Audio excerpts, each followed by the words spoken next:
Hey everyone, Jason here. In this video, we're going to have a look at 3 different friction knots and answer the question, what is a friction hitch? I was recently asked what's the difference between a hitch knot and a normal knot, so I should probably start there. A knot is any intentional fastening tied in the length of a rope or a cord.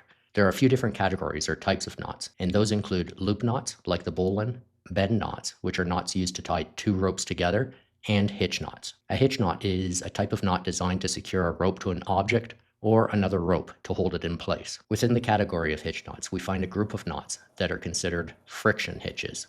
Of course, all knots rely on friction to some extent, so this name is probably not the best to identify what a friction hitch is compared to other hitch knots, and that's why a lot of people also refer to them as slide and grip hitches. A friction hitch is a knot that attaches one rope to another in a way that allows the knot's position to be easily adjusted, meaning you can slide the knot and when needed, it will grip and regain tension. In this video, we're going to have a look at 3 useful slide and grip friction hitches. The first knot we're going to look at is called the PRK knot. So the PRK knot can be found in Ashley's Book of Knots as number 1763 on page 300. Although the Ashley's Book of Knots is over 80 years old, we attribute the knot to Dr. Karl Prusik, who was a president of the Austrian Mountaineering Club. To tie a Prusik, you need to begin with a Prusik loop. A Prusik loop can be created by joining together the 2 ends of an accessory cord, such as paracord, using a double fisherman's bend. Then with your Prusik loop in hand, pass the knot around the rope 3 times inside the loop. Make sure the turns lie neatly beside each other, and then pull the knot tight. And now you have the Prusik knot. As you can see, I can slide the Prusik knot up and down the rope easily, but when I pull on the Prusik, friction grips the main rope,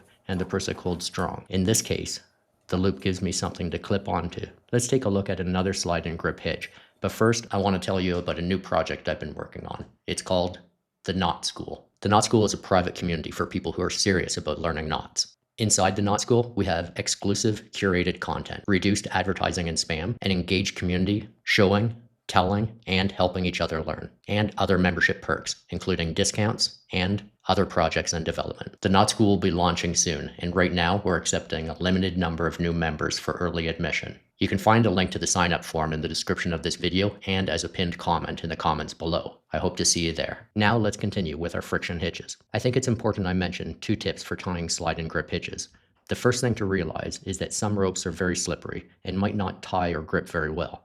The other thing is that you want your friction hitch to be tied using a rope of similar or smaller diameter. Trying to tie a thicker diameter rope around a thinner diameter rope is not going to give you the results you want. Now onto our next friction hitch, and it's called the Blake's hitch. The Blake's hitch was first described by Heinz Prohaska in an Austrian Guides periodical in 1981. However, Jason Blake described it in a letter to the Arbor Age in 1994.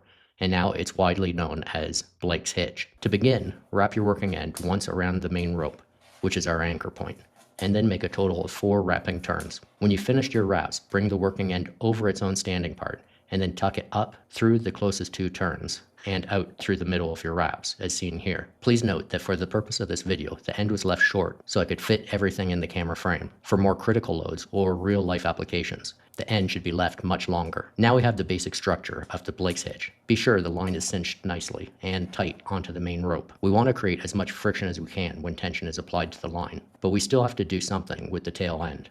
For safety, we need to tie a stopper knot, like a figure 8 at the end. You can see that if the line were to slip, the figure 8 stopper knot should prevent it passing through the loops and capsizing. Once again, we can see how the Blake's hitch can easily slide along the main rope, but when tension is applied, it grips firmly. Let's move on to our next slide and grip knot.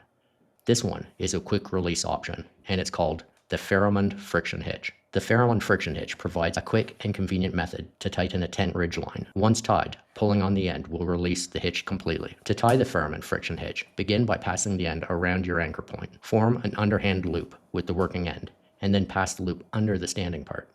From there, wrap the loop around the standing part as shown here. Create a bite in the tail end, and then pass the bite through the loop, and then cinch it up. As I've mentioned, the Ferguson friction hitch creates an adjustable loop with a quick release. And as you can see, when you pull on the tag end, the knot will completely collapse. So there you have it. Those are 3 examples of friction hitches. I hope you enjoyed this video, and thanks for watching.